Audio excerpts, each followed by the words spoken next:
going on, YouTube? It's the Bruce Ree. Welcome to the dojo, and today we're bringing you another episode of the Triple Option, another NFL week in the books. This is where your favorite Madden commentators talk about the NFL stories that happened in the past couple weeks and the ones that are coming up in the next couple weeks. So without much further ado, let's jump right into the episode. What's up, guys? What it do, y'all? It's your boy, I'm blessed.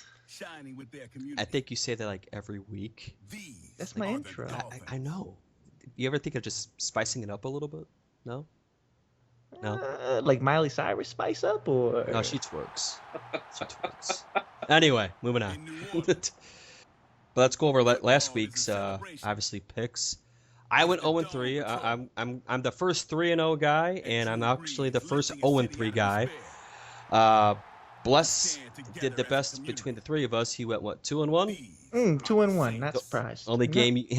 Not surprised. Yeah, the only surprise was the Niners losing. You couldn't count that against him, though, because he's going to pick his home team, you know? Yeah. You can't pick against the Niners. You can't. Yeah, I made the mistake of picking for them, and yeah. And Bruce, man, last few what's been your record so far this year? I'm cold, man. I don't even know the whole total, but I've been 1-2 a couple times. I've been 1-2 a couple times. I know. I think Bless won the first week, right? Mm-hmm. And then I won the second week, and then Bless won the third week. Hey, Swami won the last week. Oh, Swami. they're Swami guests. They don't count. They're just an extra. They're extras. Hey, Moonlight Swami went 3-0 last week. That's pretty impressive. Yeah. So we did all that. Any surprises with week 3? You guys, any surprises other than the Niners choking at home? Week 3. No. Yeah, Houston. Houston. What about them? Houston was a surprise, man. They lost 9-30. No, I think the bigger surprise was Carolina 38-0 over the Giants. That was a big one too. That was just god awful. With the Carolina Panthers, I wasn't surprised with that, man, because they gave Seattle a hard time in week 1. I know it's week 1, everybody trying to get their bearings straight and all that other stuff, but the Carolina Panthers looked good against the Seahawks. They literally held the Seahawks. It was a good game in week 1. So I wasn't surprised that the Carolina Panthers may be a legit team. They just got a few kinks to work out. I wasn't so surprised that the Panthers won, but they blew them out. They blew the Giants out. That's the thing that just got me just awestruck. I'm like, okay, 38-0. You figure Eli, still competent quarterback. I mean, still a top 10 quarterback. I think maybe right now he's not playing like it. Not right now he's not playing like it. But Maybe he still top 25. No bullshit.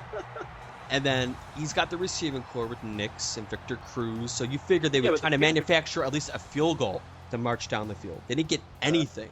Nothing. Panthers defense did good though. I mean, Cam Newton only went 15 for 27. You know what I mean? Like they didn't do anything special. D'Angelo Williams only had 23 carries, 120 yards, and their lead receiver was Ted Ginn. So I mean, I think it was the defense. That too, but you don't have to do much in offense when you have Eli Manning over there shooting himself in the foot every time he's got an offensive possession. How many interceptions did he throw in that game? 3? 3 or 4? I mean, 3 or 4, yeah. You don't have to do much in offense when the other team keeps giving you the ball back. So I mean, I thought we were going to see Tom Coughlin's head explode on the sideline of that game. Like he gets so red when he gets mad. It's just like that's going to happen. Yeah, and plus, it didn't really help. And I think was it his father who passed away leading up to that game? Yeah. Or was it his brother? Or it was something. It was a family member. Unfortunate. But so yeah, other than that, I'm surprised. Green Bay Cincinnati game. Green Bay was up by how much? They're up by 2 points. Oh my God! Cincinnati came back. Green Bay is the first team in NFL history to be down by 14, then up by 16, and then blow it. The first team in NFL history. I just don't understand that. It was 30. It was like 30-14, and I'm like, all right, that's game. And then I had it on red zone, and they just kept going back to it. And then the Bengals score again. I'm like, are you kidding me? What is going on? Dalton was 20 for 28, dude. He had a good game. I don't know. This Cal double check, man. I don't know. He's got to up that premium on that insurance because he was. That was just horrible. That was another surprise. And then of course, Bless. Obviously, we're going to talk about your Niners. Do we have to? We always do, because Well, you get good and bad, but you get good and bad, because being that we're doing this late, but I do get the bounce back game. I get the bounce back Thursday night game. you get to bounce. Yeah, you get to talk. First, you got to talk about the bad, and then you get to talk about the bounce back. So the floor is yours. All right. So, man. Week 3, 49ers and Colts, man. The Colts they beat us at our own game. They out-muscled us. They outran us. They out-threw us. They did everything the 49ers do, but they did it better that day. Mm-hmm. It was just ugly. The 49ers, they didn't look like they knew what they were doing half the time. And when Colin Kaepernick finally did find somebody, it was too late. Ball's getting batted down. He's getting knocked down. He's getting, sacked. It was just ugly. It was a disgusting game offensively for the San Francisco 49ers, and the defense isn't to blame because the Colts had amazing field position that entire game. It was just it wasn't even the defense's fault, even though the score looks like it was their fault. But I think it's more of a time of the possession thing. That defense always had to go back out there, and they were just stuck on the field. So I'm sure they were gassed by then. And that's the hardest part, playing defense, trying to mentally stay in the game while your offense is just screwing it up. I mean, it's frustrating. I can see where the 49ers defense would just have mental lapse on certain plays, and on those certain plays, they went for touchdowns. Yep. So, and then not only that, after the game, the news broke about Aldon Smith and his personal problems, and now he's going to play him. I wouldn't have played him. What they said was the reason why they played him because they didn't want to feel like he was being left out on it and everything. Like they didn't want to feel like he was left off the team or something like that. And I mean, as a 49er fan, maybe I'm being biased. Maybe I don't mind him playing, but at the same time, I could see where they came through with that, because maybe he did come out prior to the game and say, hey, after this game, I'm checking into rehab. And maybe they say, you know what, since you're being the bigger man, we'll let you play this game. And after this game, you go ahead and check yourself into rehab. And I think maybe that may have had something to do with it. Mm-hmm. But, I mean, I think it was the right call, man, to keep him with the team. Let him know that he's still part of the team, even though he has his issues. It's not like, Aaron Hernandez, you know what I'm saying? Yeah. Walking out there like, hey, I just killed 2 people, but I want to play this game, and then I'm gonna go ahead and turn myself in. Like, I mean, it's a little different scenario. So I kind of agree with the San Francisco 49ers organization for letting them play that game. I understand the drastic difference in like the undertone of like the crimes, but I mean, I just can't stand these professional athletes who get paid millions and millions of dollars and they can't pick up the freaking phone and call a taxi cab. It just pisses me off. Like, I was in the Navy before. I mean, it was like simple. It was easy as hell to get a taxi cab on my way home from the bar. And like, you tell me that these rich guys can't, call a taxi cab, pay a $40 cab fare to the house, like they gotta drive drunk. It's just I don't support I don't condemn idiocism. I just can't. Yeah, even worse, and this is completely off topic with the Aldon Smith thing, and more news that weekend about Von Miller tried to cheat his test. I mean, these high-profile athletes, man, they try to get away with everything. They are spoiled, man. They are spoiled. They get looked out for. They get protected a lot. Yes, they do. A lot of, because those type of things, if the average man did that, we would get prosecuted to the fullest extent. You know what I mean? If I try to fake a P test to my PO, I mean, I'd be ruined. You know what I mean? But I mean, these guys are just taking a test just to see if they clean. Like, hey, can you play this week? Oh, you took steroids. We're gonna have to suspend you 6 games. Take the suspension. Well, originally it was only what you did. Originally, it was only 4 games, but the reason why they tacked on 2 is because they found out he tried to cheat and tried. And that's what I'm saying, though. Like, you know you messed up. Said, man, I shouldn't have took that, but I did. I might as well serve my suspension. If I try and do anything else, I'm gonna lose more games. I'm gonna lose more money. But I guess some of these guys think they're above the law, man, because they get protected so much. But off the negative stuff, let's talk about the Niners on Thursday night. They came out like they felt like they needed to prove something. They played smash mouth Niner football. Frank Gore, about time he woke up. About time. I mean, I gotta applaud that guy. It's not Frankie's fault. He wasn't getting the touches he deserved early in the season, man. He wasn't getting those touches. Harbaugh's fault? But I'm not gonna say Harbaugh's fault. I'm not gonna say that. But it could be anything from anywhere from Colin Kaepernick changing the play at the line of scrimmage, because you know how awful he's been doing. Mm-hmm. So I mean, it can't totally be Frank Gore's fault. I mean, maybe a little bit is his fault, being that he may be losing a step and they don't trust him with the ball as much. So that could be one of the factors to it. But I mean, they weren't feeding him the ball. In this game, they fed him the ball, and he did good. Well, the first half was a little shaky. I was a little nervous in the first half. I watched first half, and I was like, I can't believe this is happening again. Mm-hmm. I thought we were going to have a repeat of last year where we were going to tie or we were going to lose it now. So, I mean, in the second half, they stepped up. I guess they fixed what they needed to fix, and they came out firing. And Frank Gore was a man on a mission that day. And even Anquan Bolden was like, week 1 wasn't a fluke. Here I am. This is what I do. And he did his thing. He was out muscling the DBs. He was a madman out there. So both those guys really sparked the 49ers in that game. It was just an amazing game in the second half for them, defensively and offensively, because the defense really stepped up. They really did their thing. Tavon Austin was not a factor. Givens wasn't a factor. I mean, these guys, they shut down the passing game. Sam Bradford didn't know what to do. He threw into 49er defenders 3 or 4 times, and it was drop picks. It was. We call Sam Bradford a bust yet, though. I mean, like he's a bust, right? First overall pick, and he can't I call him a bust. I call him a bust. He really hasn't produced. I mean, he's been in the league before the 49ers were good, before their defense were known for smacking people in the mouth. He's been in the league before the Seahawks where their defense were smacking people in the mouth. Yep. Where that division was so wide open with such little talent. They were the worst division in the NFL, and Sam Bradford couldn't do anything against any of these teams, not even the Cardinals. And it's just embarrassing. I don't see how he's still a starter in this NFL. I don't see it. He's on the level. I put him on the same level as Brady Quinn.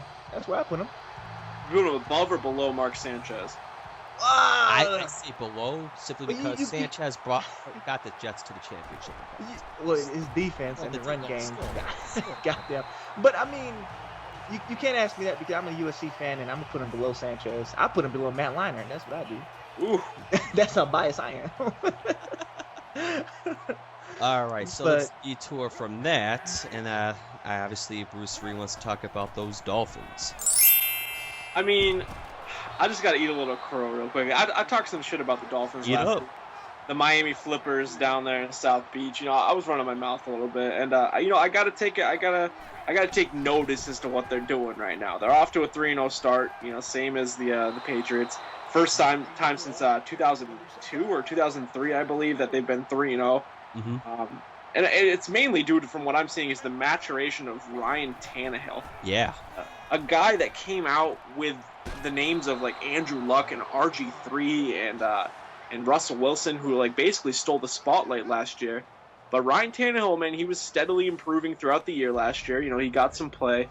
And this year, I mean, he's coming out, he looks like a smart quarterback. I mean, for his 3 games against Cleveland, he was at 63%, and then 67% against Indianapolis, and 68% completion percentage against Atlanta. So, I mean, he's being smart with his decisions, and he's not just game managing. That's the important thing to me, is like he's throwing 38 attempts, 34 attempts, 35 attempts a game. Game managers throw about 20 to 25 pass attempts a game. He's not game managing. He's actually competing at the NFL level, being a quarterback out there and making the reads. And he doesn't have to do it all because he's got great weapons around him. I mean, Brandon Gibson is good. Mike Wallace is good. I mean, looks like he has solid tight ends that nobody's ever heard of. But I mean, they look solid at least, and the defense is playing well. So I mean, I gotta kind of recant a little bit, man. I'm starting to become a believer in the Dolphins a little bit. Are you afraid? Are you afraid? I mean, I guess not afraid's not the word, but like. I'm not intimidated. I'm not afraid. I think the Patriots are still going to smack them in the mouth when they come to New England. But I mean, I gotta respect it. I gotta respect what they're doing. Now, with the whole Ryan Tannehill thing, you made mention like the same draft class as Andrew Luck, RG3, and Wilson. Do you think it helped Tannehill, being that he was like not really thought of as one of those types, and he was kind of lost in the shadow a little bit? You think that kind of helped his confidence going into the second season a little bit more, because he wasn't on the radar all that much? Yeah, I think these guys draw motivation from every little thing, which is good. I mean, that's human nature. I mean, we saw Colin Kaepernick drawing motivation from tweets this week, you know what I mean? So we're seeing Ryan Tannehill maybe drawing motivation from being the overlooked quarterback in that draft class. So, I mean, hey, good for him. You know, he's got a little fire lit under his ass, and he's doing well. So, I mean, I can't really hate on that. That last drive that he had where he went, what was it? He had 3 third-down conversions. He went 9 for 12 for 69 yards and a touchdown to that tight end. A little pass touchdown. That was a beautiful little, just right over the defender into the tight end's hands. But that was just a beautiful drive, and he capped it off well. He performed under pressure, and he did what he was asked. So, I mean, you got to take notice to what the Dolphins are doing right now. I'm glad you finally realized the Dolphins are a legitimate team in this NFL. The only thing I don't like about the Dolphins, man, is I think they need to commit to one running back, not just for my fantasy league, but Lamar Miller. Yeah. But I really think they should commit to one running back because both of these running backs are talented, and splitting their time I think is hurting them both because Daniel Thomas will break off for a big run and he'll only have 6 touches while Lamar Miller gets 12, 15 touches a game. And then the next week, Lamar Miller would touch the ball 6 times, break off one big run, and Daniel Thomas would get the bulk of the carry. So, I mean, either they need to split it equally and evenly because both these guys can pass protect, both these guys can catch out the backfield, and both these guys can move the ball. So I think they need to commit to somebody and say, hey, this is our guy till he's not the guy no more. I mean, I think that's what's really hurting the run game, and essentially I think that may end up hurting Ryan Tannehill and maybe hurt that entire offense. For this week, we got on the tab right now. First game we're going to talk about is, let me scroll up. We got, lo and behold, New England at Atlanta. Blessed, who do you got? New England at Atlanta. You know I gotta go. Actually, you guys don't know who I gotta go. That's tough. It's a tough match. It is a tough matchup, man. It's 2 good high-powered offenses with 2 pretty decent defenses as well, man. Atlanta's favored by -2. Only because they're at home. Because. Even with that, I think I'm gonna go New England, man. The reason is New England, they're good. I just think they play down to their competition. They don't play what they're built for. They're playing down to their competition this year. It's not like last year where they were trying to put up points quick. I think they're playing whoever they play, they'll play just better than them, but they won't play out of their minds. And I think they're just waiting for the right moment to do so. But I'm gonna have to go New England, man. All right. Bless picks New England, Mr. Ree. Obviously, we know where we're gonna go with this one. Surprise, surprise. Obviously, I'm taking New England, man. If you guys don't know, like the rest of the country, for years and years that the Patriots had this high-flying, high-octane offense, we've been like, yo, just win the ugly games. Just win us an ugly game. And the Patriots had constantly lost ugly games, lost the dogfights. And now they're winning the dogfights. They've won these close games this year. So I'm starting to become a believer in that defense. I've seen the defense improve over the last couple of years. They're a very young unit, and they're starting to gel right now. I mean, Gerard Mayo is an absolute beast. Talib is a huge pickup last year, an underrated pickup for the Patriots last year. He really completes that defense. And in the AFC Championship game last year, you could see the team. It was like a tale of 2 defenses. When Talib got injured, the game changed defensively, and Baltimore and Anquan Bolden started walking over the Patriots. So, I mean, I'm a believer in that defense. Julio Jones is going to eat. He's going to get his yards. But the Patriots are going to go down there. They're going to pull out this win. If Gronkowski and Amendola are back, it's going to be a blowout. They're going to win big. If they're not back, it's going to be close. And I think the rookie receivers are going to continue to get some chemistry with Brady. So I'm taking Patriots 2 touchdowns. Oh, so you have them up by 2 touchdowns. Wow. All right. Now, I was leaning towards Atlanta, and I heard both of your guys' opinions on the matter. So I'm picking Atlanta. Simply because 0-3. Yeah, well, I have to be that guy. But barring what happened to Atlanta against Miami last week, because as soon as I was watching some of the Miami-Atlanta game, like it was a tale of 2 halves. It looked like Atlanta had control of that game, and then the second half kicked, and then Miami just decided to wake up. And I don't think Atlanta expected that, because they expected the same old Dolphins, as soon as you get in their face and you put points on them, they'll just fall back, and you can glide into the victory. I think they underestimated them. I think that changes. And they're back at their home. home field advantage. They know the Patriots are coming in. Like you said, it's a question of Amendola or Gronk's going to play. And I don't think it really matter if they play or if they don't. Because I don't think they're both 100%. I really don't think they will be. The next game... I got one more. Tom Brady's number one weapon, Bill Belichick, is there. So, I mean, that's all he needs. Yeah. That's all he needs. The hoodie. Hoodie and the spy cams. Anyway, game number 2.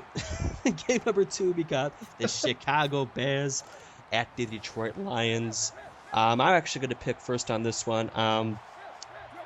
Now, I'm from Chicago, and I have a lot of Bear friends, and it kind of hurts a little bit that I'm actually going to pick the Bears in this. I want to pick the Lions, but the Bears defense, man. But I actually have a Bears blowout in this game. I think. Whoa. Yeah, I mean. A blowout in Detroit? In Detroit. I have it like, maybe like a 38 to like a 20 score. That's what type of game I think it's going to be. I think the Bears are going to blow out the lonely Lions. Ree, who do you got? Who do you guys think is the number one receiver as far as receptions go on the Lions right now? It's not. I don't think it's Megatron right now. It's Nate Burleson, the guy who just broke his arm trying to catch his pizza box in his car this last week. True story. That literally just happened. But Calvin Johnson has 17 catches on 30 targets, 3 touchdowns. He's being an animal. The important stat that bounces out to me in this game is Matt Stafford. He's thrown 6 touchdowns and only 2 interceptions, so that's a huge improvement off of where he was last year. I think he's playing a lot smarter than he was last year, and I would probably pick the Bears, except Reggie Bush comes back this week. So I'm thinking Reggie Bush is going to run all over this Bears zone defense. Calvin Johnson's going to catch balls all over this zone defense. I mean, they have nobody to match up against Calvin. I'm sorry, Tim Jennings and Charles Tillman, they're not going to be able to match Calvin. The Bears are a ball hawk, man. They get picks left and right, it seems like. I mean, I don't know, man. Stafford's being smarter with the ball this year. We'll see. I think they're going to move up and down the field fairly easily. Jay Cutler is about as inconsistent as a quarterback can come in this league. And I think this is about the time where he starts to dip a little bit, and you'll see his fantasy value drop. So if you have him in fantasy leagues, you might want to trade Jay Cutler pretty soon.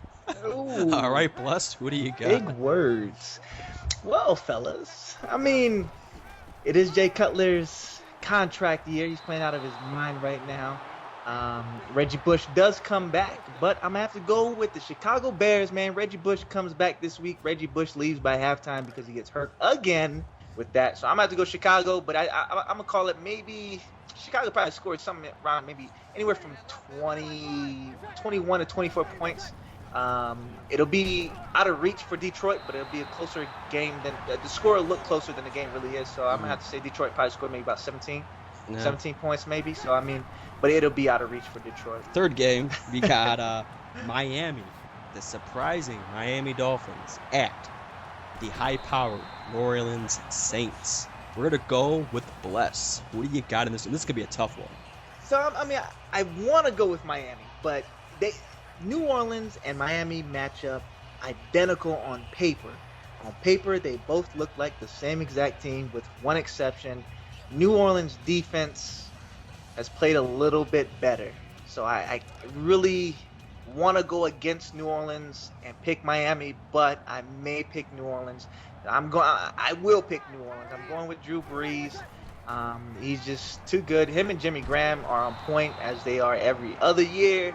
I just don't see them dropping this one to Miami. As much as I want Miami to win, I want them to, show the doubters that they are for real. I really think they're for real, but New Orleans, I think New Orleans got their number in this game. So Miami may drop this one, but they'll bounce back. So I'm going to have to go New Orleans, and I'm going to have to say 28-10. I'm calling it 28-10. If that run game doesn't get established for Miami, New Orleans is going to run away with it. 28-10, New Orleans. All right, Mr. Ree, who do you get? I am actually, like I said, I gave the Dolphins a little nod earlier in the podcast, and I'm going to go ahead and give them the nod right here. I think I'm taking the Dolphins in this one against the New Orleans Saints. I think it was a really big win for them last week, and that final drive. Man, I'm in love with Tannehill's final drive last week. I think it was a well-executed professional drive. down the field. And if he can keep building on that, I mean, that's what you do in these NFL seasons, right? You just keep building on whatever kind of success, whether it be minimum or big success that you have. You just keep building on it to the next game.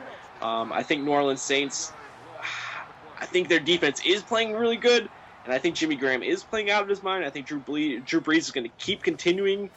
They got Robert Meacham back, you know what I mean? Like Colston, like they're going to keep – that offense is going to get there. But I think if there's any time for New Orleans to falter, it's right now. And I think Miami Dolphins are going to end up going 6-0 until they, travel to New England and lose in Week 7. So, do you guys hear that? That was just the Miami fan base saying, "No, don't pick us. Call us the Flukes." Yeah, hopefully you guys lose now. Nah, because now they're gonna lose. Because I got New Orleans winning big in this one. Because they got their best player back, and that's their head coach. They didn't have him last year. They didn't know what to do. Now look at them. They're firing on all cylinders right now. I think. You think it's gonna be 28-10, Bless? I think it's gonna be like a 42-13. What? The Saints are a high-powered offense. I just see this, and it's at New Orleans. They're gonna blow them out. Like I said, if Miami wins, I'll say it right now.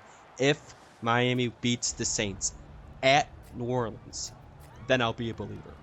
But it's not gonna happen. I see the Saints blowing the Dolphins out of the water. With that being said, this time we're gonna do our little plug. So Bless, feel free to start us off first. What's going on, y'all? It's your boy, I'm Blessed. Hopefully you guys enjoyed the podcast, man. Go ahead and head over to my channel, check it out. If y'all like it, guys, subscribe, man. Mainly Madden. Right now it's just Madden. I'm all into Madden right now, but I do other sports games as well, but mainly Madden. So if y'all like that kind of stuff, man, go ahead and check it out. If y'all don't, hey, at least y'all here, y'all get to hear me talk about this football game. You know what I'm saying? So until next time, man, I'm gonna holler at y'all later. Deuces. I'm out. All right, Ree, you can go next. Ooh, I get to plug my own channel my own channel? All right. Some of my subscribers might come on by and want to know what's going on, or same thing with us. Come on now. Doesn't hurt. I'm down. All right, so shout outception. If you guys go ahead and click on that Bruce Ree icon down, on your screen, you can go ahead and check out my Madden School Super League. We're in week number 6 right now, I believe, or week 6 should be up on Monday, either one or the other. But we're going like 5-1, 4-1 right now, so we got some head of steam going into this big matchup coming up against New Orleans Saints. So make sure to tune in for that as we're trying to get to the Super Bowl. It's the road to the Super Bowl, so we're trying to get there. For me, I'm kind of the same boat with Bruce Ree. I actually uploaded a game earlier today of some online franchise that I'm also a part of. We're straight up Sim League. We are in actual week 4 right now. I uploaded week 3, and week 4 will be out this Sunday.